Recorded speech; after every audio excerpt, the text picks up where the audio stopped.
This is the Benefits Buzz Podcast, your weekly pulse on what's happening in the world of employee benefits. Brought to you by your friends at WEX, who believe in simplifying benefits for everyone. Now listen up and let's get buzzed!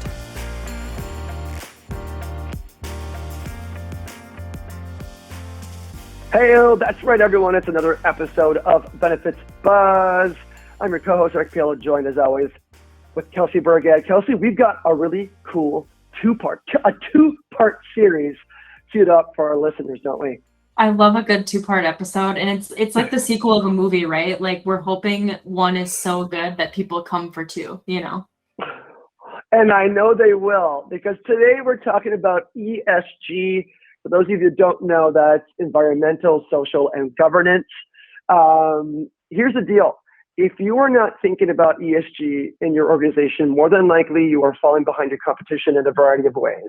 ESG has become really like a hot and important topic, business critical topic for 2022. And we wanted to do a series that highlighted why it's important, why HR professionals, one, need to understand what it is and how it can be a differentiator for your organization, how employees are looking to organizations to talk about these particular things and why it's important to them as a company. And then in our second part, we really dive into how HR is really a big critical piece of that.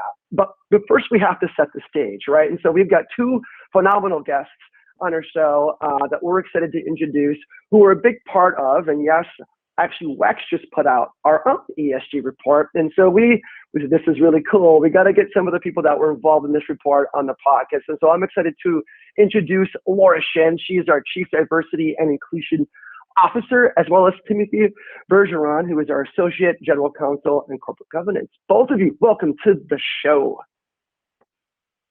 Thank you so Eric. much. It's a pleasure to be here. Thank you so much for having us. Well, we're excited we're pumped to have you. I have to apologize. I've got a sore throat. I'm in Minneapolis today. We've got a really cool partner event we're doing here, and so I'm going to ask Kelsey to do a lot of the heavy lifting with my sore voice. I know I'm fully springing. You should have warned me in advance, Eric. I'm just totally joking. I just wanted to see how you'd react if I said that. I'm so cruel. Well, here's the deal. The good part is you're going to be doing most of the talking, Laura and Tim, because we want to dive into all about this. Now, I teased it up for us, right? I talked about what ESG stands for, environmental, right? Social and governance. But maybe I'll leave this really open. Let's just start. What does it mean to you when you hear the word ESG in your role? Yeah, I'm happy to kind of kick off that question. So it's such a broad topic, but if I were to boil it down to a simple 1-2 sentence answer, to me, what it means is it's a myriad of different considerations in the ESG space that are outside of typical financial data that impacts a business's performance and strategy, and also all of its stakeholders. I'm not sure if you have anything to add to that, Laura. Yeah, I think about it as the how we do business. You'll see our annual report, you'll see the financial quarterly earnings, but it's really every year, how do we think about the narrative we created and the impact we look to have both in the environment around us, whether that be the physical environment or the communities we're a part of, and also how do we take care of our people, and what does it mean to be a WEXer? And to bring that all to life is, you'll see it in words in an annual report, but I feel like the ESG is just to bring out the how we do business and why you want to do business with WEX.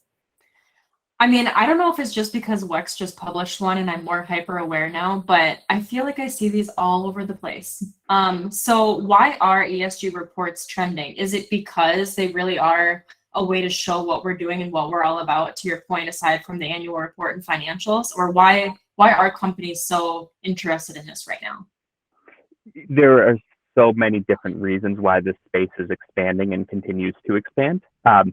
So as you just referenced, other companies are doing it. The market is putting pressure on companies releasing ESG reports and disclosure related to it. A lot of that is being driven by investors. So you have large investors like the BlackRocks and the Vanguards really pushing for companies to disclose this type of information. And what that information does is allows these investors to analyze a business with the ESG considerations, both from a strategic perspective and also a risk perspective. So that's kind of the investor-driven aspects there. Also, on top of that, I think it's just a reflection of our society as well. As a society, we've gotten a lot more sensitive to how businesses treat their employees and treat the community. So it's a way for businesses to discuss that, and in many cases, and I would say in our case, celebrate kind of the work that we're doing. Yeah, that makes total sense. And I think you're absolutely right on all fronts there. And maybe we've kind of shown our cards a little bit with who we've asked to come on the show, right? We've got corporate governance on the line, right? We've got DE&I on the line. But I love to hear, for those of you who are just starting to get acclimated with this idea, what departments are involved in a report like this, and what's really who's really concerned and feel like this is needs to be a driver in these types of efforts. So the answer is all departments. So it's sure. really a broad, all hands on deck kind of exercise and thought process that embeds itself within the organization. So for instance, I'm part of the legal team. From a governance perspective, we wanted to make sure that we had the correct structure to build up the ESG program. So that's looking at both management and the board. But then also you have folks like Laura and HR, which is really a key component to our ESG strategy. And I should just say it, we released our ESG report a month ago. You'll see that the biggest and the first kind of chapter in the section is all about our people and culture efforts, because they're so important to the business. But it gets a lot deeper than that. You have IT talking about cybersecurity and the different systems and processes that they have in place, risk and compliance. And I think the interesting part to complement what Tim's saying is this is our second year releasing an ESG report. So I think we've learned a lot over the first report to the second report of how to bring in all of those parties involved, because it really is a team effort. And so while we have program governance that Tim really runs and makes sure we're hitting the milestones to lead up, I think what's been really great in this latest iteration is really thinking about how do we bring all the voices to the table and how do we create that narrative, that one narrative, because WEX, we have our values, we have our mission statement, what our purpose is, but then how do we bring that to life with the various accomplishments? And then how do we build on those accomplishments each year? Because there's no resting on your laurels. We continue to raise the bar for ourselves of where we want to be and what we want to achieve across the various elements that encompass the ESG report. I love that. No resting. I mean, it seems like it's something that once you get started in it, you don't want to just let it die. You want it to keep going year over year. And it sounds like what you said is we've been doing it for 2 years, WEX has. But I'm curious. So we're talking about all of these different teams and parties involved in the process. What does that journey look like? Let's get a little bit tactical for a second. I mean, if you're inviting all these different teams to the table, how long does it take to produce one? Was our leadership involved? I know, Melissa Smith is our chair and CEO. Was she involved and brought to the table during this process? Give us a little taste of what that looks like. Absolutely. So we've released reports for the past 2 years, but the journey started prior to that. I guess the journey really starts in the fact that WEX really did focus on all of these E, S, and G types of considerations, but didn't necessarily disclose around them at earlier points, just because we generally do business well and try to do the right thing. But getting to the point of actually making the reports, so we have our WEXinc board of directors that we're heavily involved. Our governance committee meets very regularly to talk about the ESG program and the progress that we're making. And then also the entire executive team has discussed it. We also impaneled a ESG management committee that's composed of various members of senior management that meet on a regular cadence to go over the program. So we have that real great effort being put in place from the board and top level management, but then also stakeholders throughout the organization that are involved in having the conversations and providing the information that goes into the report. Yeah, that's really helpful, because if I put myself in the shoes of our listener, right, I'm figuring out, okay, if I want to launch this, who do I need to get on board? What things do I need to be thinking about? How long is this going to take? Right, I've already got enough on my plate. How do I make this a priority if we believe it's a priority?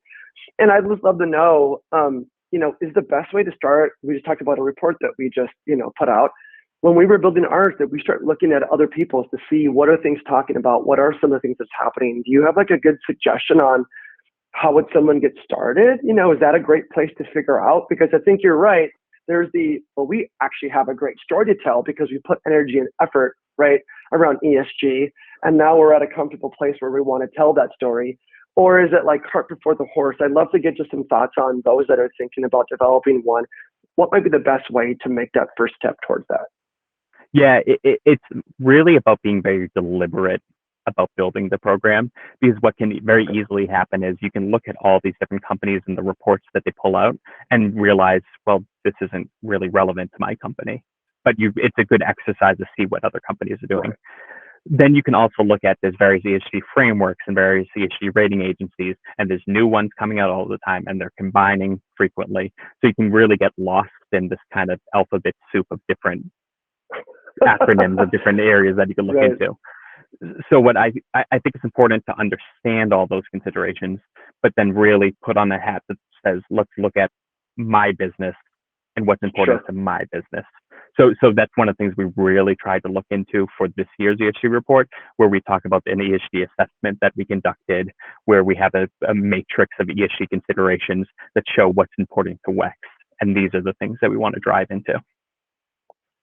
Yeah, and just to add to Tim's, like, it can be really intimidating to get started when you look at some of the companies who've been doing this for decades at this point, and you see all the different things they can measure. And I think they're great inspiration and aspiration for us as a company of what are the metrics out there? What can we measure right now? What do we want to be able to measure in the years going forward? So I think that serves as a great understanding of the marketplace. But at the end of the day, we have to find something that's authentic to us, because otherwise the ESG report is just a series of check the boxes. I think the way WEX went about it of, creating that matrix, what are we good at? What are the things we want to aspire to in terms of being able to measure, and what are we really solid in right now that creates the narrative that we'll continue to build off of? So I think authenticity around ESG is something that I do think is really important for people to understand as they start their journey.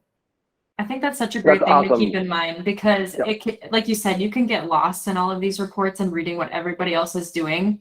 But I live by the mantra of you shouldn't compare yourself to somebody else. So what is really relevant to you and your business? And, what do you care about? So, I will say I read the report and I was blown away as a WEX employee. I had no clue that we were doing a lot of these things. And I was like, wow, this is so cool. I also did think, well, this was a lot of time and energy that somebody put into this, not knowing it was probably, it sounds like dozens of people, if not more. But I want to know, what kind of feedback did we get? Because I know what my experience was when I read it. And I think if people are putting this much energy into this report, they obviously want some feedback from whether it be the market or from other employees. So what did we hear on it?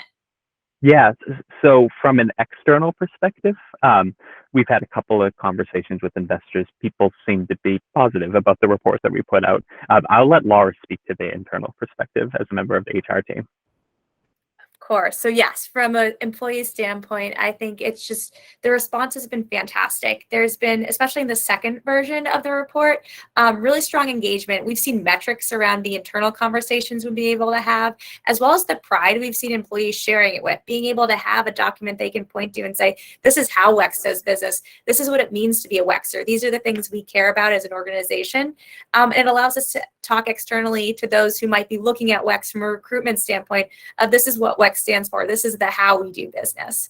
So I think that's the employee standpoint and the people standpoint. But I would also say, I think it's been a great resource over the past 2 years for our customers and partners, because ESG, my world DEI, it's part of our dialogues. It's not just that internal conversation around this is our processes, but it's really about, or check the box in a request for proposal. It's really part and parcel to how we view partnership.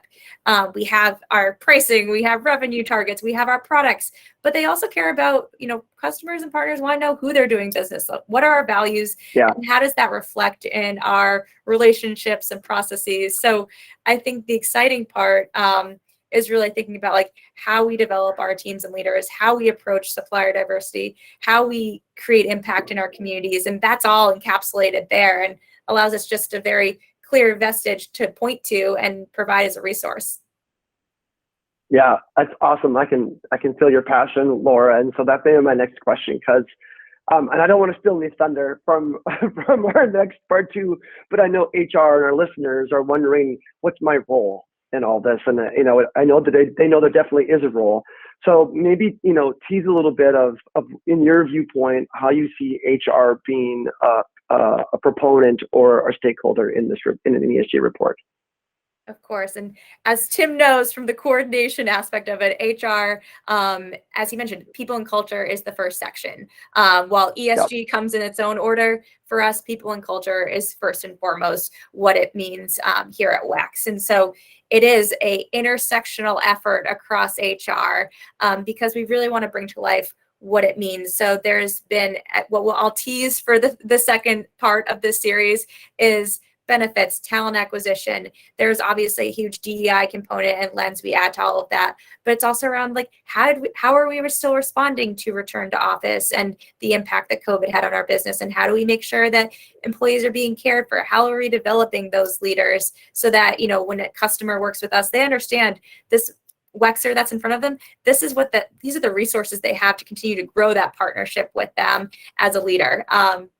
And then also just thinking about, philanthropy and the impact we have in our communities. So it is very much a collaborative effort, and more to come in part 2 of just what that looks like for HR professionals as they think about trying to lead part of that conversation, because it is that team effort, but HR plays a really critical part at that table. Eric mentioned this, but your passion for this is just screaming through the screen right now. So I have to believe that you're already thinking about next year, right? I mean, we're on year 2, but I have to believe that maybe you have in mind some changes for year 3. So what did we learn from years 1 and 2 that we're taking into account as we plan for the 3rd report? Yeah, so kind of some key highlights from this past year's report. We did the ESG assessment that we talked about. We released our carbon scope 1 and scope 2 carbon footprint. We have our DE&I aspirational goals. So we put these really great stakes in the ground for this year's report that we can only just now build upon for next year's report. So for instance, because we set up that ESG assessment, we have a framework that now we will build up on it. So an example would be, we talked about how this year we had this broad employee engagement survey, but we're reporting out on a calendar year basis. So this year's report was covering 2021, but this survey happened in 2022. Next year in 2023, when we report out on 2022, it'll be an opportunity to actually show some data related to that. Another example of that would be, we discussed in a call out section, Project Flume, which is a small business payments platform that we just released. We'll talk about that some more in next year's report as well. So that we're taking a real deliberate steps moving forward year over year. And I think the exciting part there is it's not just HR, it's not just legal, it is the business with Project Flume. It's what are our products doing to impact the community in really positive ways. We have our benefits and health segment of the business, HSAs and the power they provide as tax advantage saving programs that employers can offer their employees. Like, that's huge. And so being able to craft that narrative with the business and have this report to keep us accountable, I think, to continue to rate to that bar aspect. Tim and I were just meeting earlier this week of, we're over halfway through this year. How's the narrative looking for next year? And so it is constantly a iterative process that builds off itself, and really excited for the year FY22's report next summer. See, I knew you were thinking about it already. I knew it. Absolutely. Well, the funny thing is I can feel the pride, that you both have. And, candidly, we're not featuring WEX because we're so proud and we want to say what a cool report that we did. Really, the reason we're having on is because we want to expose the things that we learned and the process that we went through so that other HR professionals can be thinking about that. So with that, to wrap this conversation, now that we've gone through the thinking about how do we prepare for a report that we want to do, how do we plan this and make this part of who we are as a company, we released the first year report. Now we've done this year's report. Now we got next year's. During that I know, right? Boom, boom, boom. What have you gleaned? And if you could boil down, I know it's so hard and it's always a really tough question, but that's why we ask it, is like the one tip, the one nugget. What's the one piece of advice that you would give employers looking at just thinking about ESG in general for their organization, or if they wanted to develop a report, what should they keep in mind when they do so? this might take the form of like 1.5 tips, but basically what I would do is educate yourself on the space and various ESG considerations. Like I said before, there's so much out there, but educate yourself, learn about it. And then the B, I guess, so that would be where the ESG lens is with members throughout your organization and have conversations about what does ESG mean to your organization. So it can't just be one group. It has to be an organization-wide exercise. And my piece of advice would echo off of that part B of Tim's answer, which is leadership buy-in. I think we are very lucky here at WEX to have leadership from Melissa as chair and CEO, all the way through the senior managers across her cadre of leadership to really buy into this is important. And it's important for us to be able to craft that narrative and continue on our journey of ESG, because I think without that, you don't have that momentum. You don't have the investment of, as Tim mentioned, the time it takes to coordinate across all of the stakeholders. So I think leadership buy-in is crucial to get a program off the ground. And I think after the first one, you'll see the results that will continue your company on their journey. Yeah, fantastic advice. Well done. And I think that will be well received. And as those that are listening are thinking about that, I think that's a great priority to put in place is how do we make this a joint effort? It can't just fall on the shoulders of on the HR team, but also how can leadership be really invested in this and see the importance. So love it. What a great way to cap off this episode. Laura, Tim, thank you so much. You guys are fantastic. We love to hear your passion for this. I know our listeners will appreciate it. Thank you so much for coming on the show. Thank you. Thank you very much. You're welcome. We can't wait for next year's report. Thank you. Take care.